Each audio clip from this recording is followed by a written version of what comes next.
Ce que je vais te dire va complètement changer ta perception des choses et donc ta réalité. C'est un peu comme dans Matrix quand on choisit la pilule rouge. Une fois que tu as conscience de ça, impossible de revenir en arrière.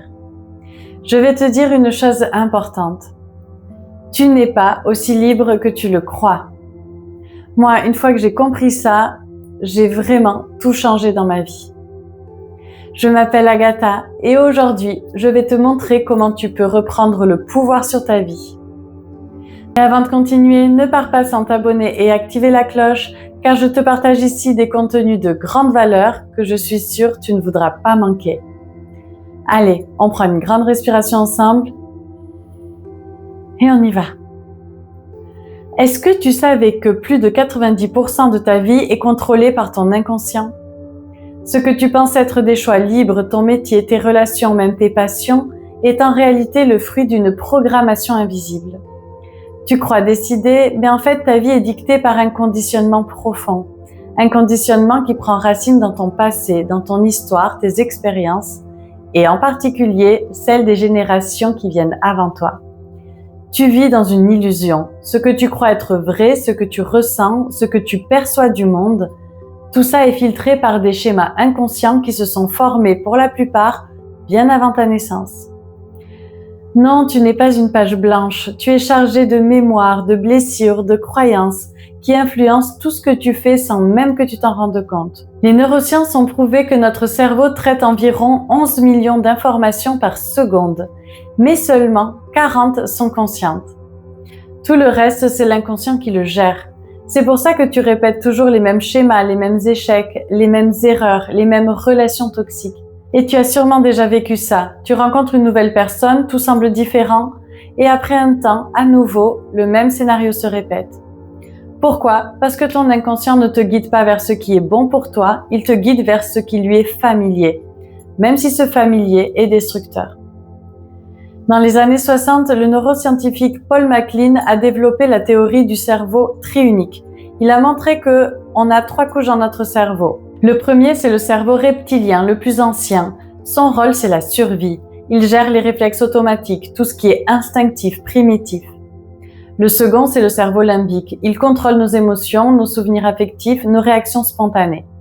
Et enfin, le néocortex, la partie la plus évoluée, la logique, la réflexion, la prise de décision consciente. Mais voilà le piège, ce n'est pas le néocortex qui prend les décisions en premier, c'est le cerveau reptilien. Il est plus puissant, plus rapide et il n'a qu'une seule mission, te garder en vie. Il fonctionne sur un principe très simple. Si tu as survécu jusqu'ici, c'est que ce que tu fais fonctionne. Peu importe si c'est douloureux, toxique, limitant. Ce qui est connu est sécurisant. Comme je te l'ai dit, plus de 90% de nos pensées et comportements sont automatisés par l'inconscient. Ce sont des circuits neuronaux profondément ancrés qui dictent nos actions. Plus tu répètes un comportement, plus il devient une voie neuronale. Ton cerveau l'exécute sans réfléchir, en mode pilote automatique. Ce reptilien te ramènera toujours donc à ce qu'il connaît. Il interprète l'inconnu comme un danger, même si l'inconnu pourrait être une opportunité de mieux-être. Par exemple, une personne qui a grandi dans un climat d'abandon, de rejet, va inconsciemment chercher des relations qui recréent ses schémas. Ce n'est pas parce qu'elle le veut consciemment, mais parce que son cerveau reptilien associe ça à la normalité. L'inconnu, qui serait alors une relation saine et stable par exemple, serait trop déstabilisant. C'est donc ça, une programmation. Et tant que tu ne la mets pas en lumière, elle te dirigera. Donc ok, on a bien compris pour le cerveau reptilien son fonctionnement, mais lui, comment il a engrammé ses automatismes? D'où vient cette programmation inconsciente? Et elle ne vient pas uniquement de nous, comme je te l'ai dit au début, elle vient principalement de notre passé familial. Ce que tes ancêtres ont vécu, des peurs, des épreuves, des souffrances, peut s'inscrire en toi. C'est ce qu'on appelle la transmission transgénérationnelle. L'épigénétique a prouvé que les émotions et les traumatismes laisse une empreinte biologique qui se transmet de génération en génération. Contrairement à ce qu'on croyait avant, ton ADN n'est pas figé, il est influencé par ton environnement, tes émotions et par ce qui a été vécu par ceux qui t'ont précédé. Rachel Yehuda, une neuroscientifique aux États-Unis, a mené une étude sur les enfants de survivants de l'Holocauste. Elle a découvert quelque chose de très fort. Ces enfants avaient un taux de cortisol, l'hormone du stress, beaucoup plus bas que la moyenne, ce qui les rendait plus vulnérables à l'anxiété et au stress post-traumatique, alors qu'ils n'avaient jamais vécu la guerre eux-mêmes. Ça veut dire quoi? Que les traumas non résolus de nos ancêtres nous impactent physiquement, émotionnellement, mentalement et même énergétiquement. J'ai moi-même vécu ça. Je suis une fille de réfugiés politiques polonais. Avant que je ne travaille sur moi, j'ai longtemps eu des difficultés à prendre ma place, à me sentir légitime. J'ai toujours eu besoin de beaucoup bouger, voyager, déménager. Je n'arrivais pas à me poser dans un endroit, à me sentir chez moi en totale sécurité. Et tu sais quoi? J'ai travaillé plus de 6 ans dans des établissements sociaux d'accueil de migrants. Quand j'ai travaillé en thérapie transgénérationnelle, j'ai changé de métier, j'ai trouvé une nouvelle maison et je me suis enfin sentie chez moi et à ma place. Alors maintenant, regarde dans ta propre vie. Je te donne quelques exemples. As-tu eu des faillites, des conflits liés à l'argent dans ta famille et toi, sans savoir pourquoi, tu galères financièrement? Est-ce que dans ta lignée, par exemple, il y a eu des injustices, des humiliations et toi, tu ressens une colère ou un sentiment d'infériorité sans raison apparente? Tout ça, ce sont des loyautés invisibles, des mémoires héritées qui influencent tes choix, tes peurs, tes réactions. Et tant que tu ne mets pas ces chaînes en lumière, elles continueront à se répéter dans ta vie, et peut-être même dans celle de tes enfants. Alors pose-toi ces questions. Quels sont les blocages qui reviennent sans cesse dans ma vie?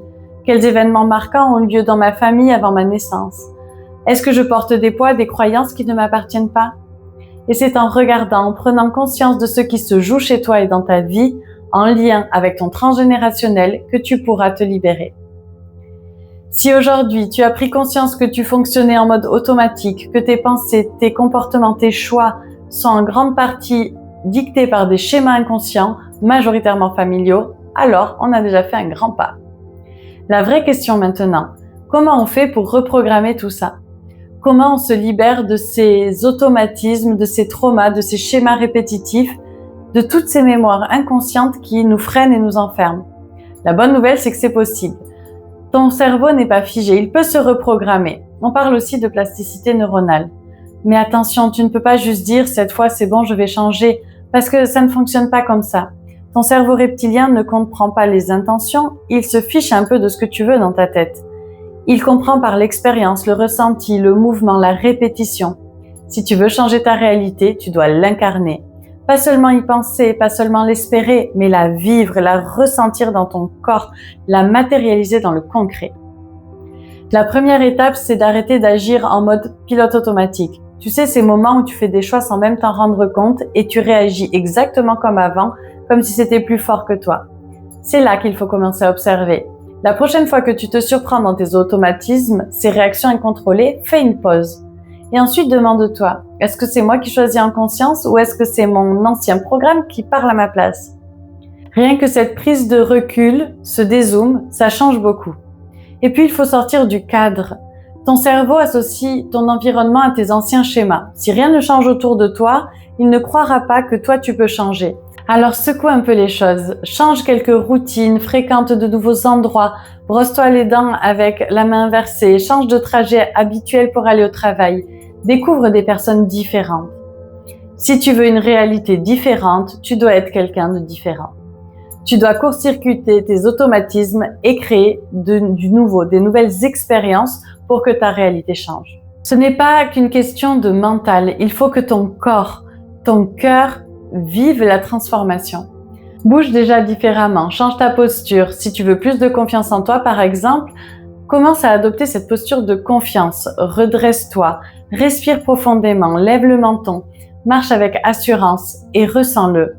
Ressens-le profondément.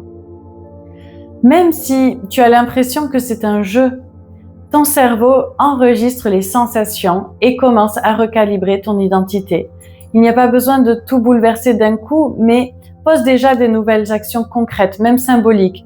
Si tu veux, par exemple, intégrer une nouvelle relation d'amour que tu mérites, donne-toi cet amour, vibre-le et donne-le aussi à l'extérieur. Ton cerveau doit vivre la nouvelle réalité pour l'intégrer. Et la science l'a prouvé, ton système ne fait pas la différence entre une expérience réellement vécue et une expérience intensément imaginée. C'est là que la visualisation peut être puissante. Si tu veux reprogrammer ton esprit, prends un temps à l'intérieur, ferme les yeux, imagine-toi dans la réalité que tu veux créer. Mais pas juste en mode je veux me voir riche et épanoui. Ressens-le encore une fois, plonge dedans. Il faut sentir l'émotion, la joie, l'assurance, la sécurité, comme si c'était déjà là. Parce que c'est cette vibration qui envoie un signal clair à ton inconscient. Les affirmations peuvent être puissantes, mais si tu les récites comme ça, machinalement, par exemple, si tu répètes « je suis en sécurité » mais si tu ne le ressens pas, ça ne marchera pas. En revanche, si tu prononces des phrases avec une vraie intention, en y mettant de l'émotion, en ressentant profondément dans ton corps, là, ton inconscient va pouvoir commencer à l'intégrer. Tu ne dis pas juste « je mérite l'amour », tu t'imagines en train de le vivre. Pas juste « je suis confiant » ou « confiante », tu incarnes déjà cette personne qui agit en confiance. Et enfin, reconnecte-toi au présent. Le piège de l'inconscient, c'est qu'il te fait vivre dans le passé ou dans des projections futures, les mêmes pensées, les mêmes émotions, les mêmes réactions. Une des clés du changement, c'est d'être en présence. Tous les jours, prends du temps pour être totalement là, juste là. Sans penser à hier, sans anticiper demain. Sens ta respiration, écoute ton corps, observe le monde autour de toi, contemple, émerveille-toi. Parce que plus tu es présent, plus tu récupères du pouvoir. Et il y a une chose fondamentale aussi, c'est apprécier ce que tu as déjà. Même si tu as des difficultés dans ta vie, tu as sûrement un toit, un lit, de l'eau au robinet. Et c'est déjà beaucoup. Et plus tu entraînes ton mental à vivre des états de gratitude, à faire focus sur ça, plus il se calibre à ses pensées. Il sort des états de manque, de peur, de blessure et se reconnecte à des espaces de plénitude, de bien-être. Et alors, ta vibration change. C'est important de savoir que ce que tu vas alimenter va se créer dans ta réalité. Donc aujourd'hui, tu as le choix. Soit tu restes dans cette ancienne version de toi-même en fonctionnant en mode automatique, en répétant ce qui est toujours connu, ou alors tu prends cette décision ici et maintenant de reprogrammer ton esprit, de te libérer de tes anciens schémas et conditionnements et d'aligner ton énergie sur la réalité que tu désires.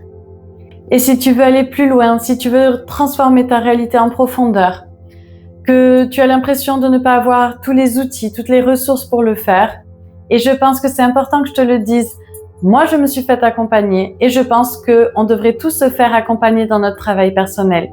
J'ai déjà aidé des centaines et des centaines de personnes à travers mes vidéos, mais surtout à travers mes accompagnements privés, à se libérer de leur programmation, particulièrement transgénérationnelle, à reprogrammer le subconscient et à transformer leur vie.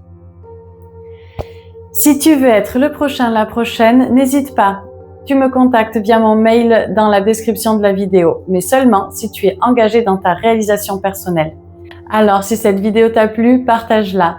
Laisse-moi savoir dans les commentaires toutes les notes que tu as prises et ainsi les partager avec les autres. Comme je te le dis toujours, abonne-toi et active les notifications et la cloche pour ne manquer aucune de mes prochaines vidéos. Un immense merci. À bientôt.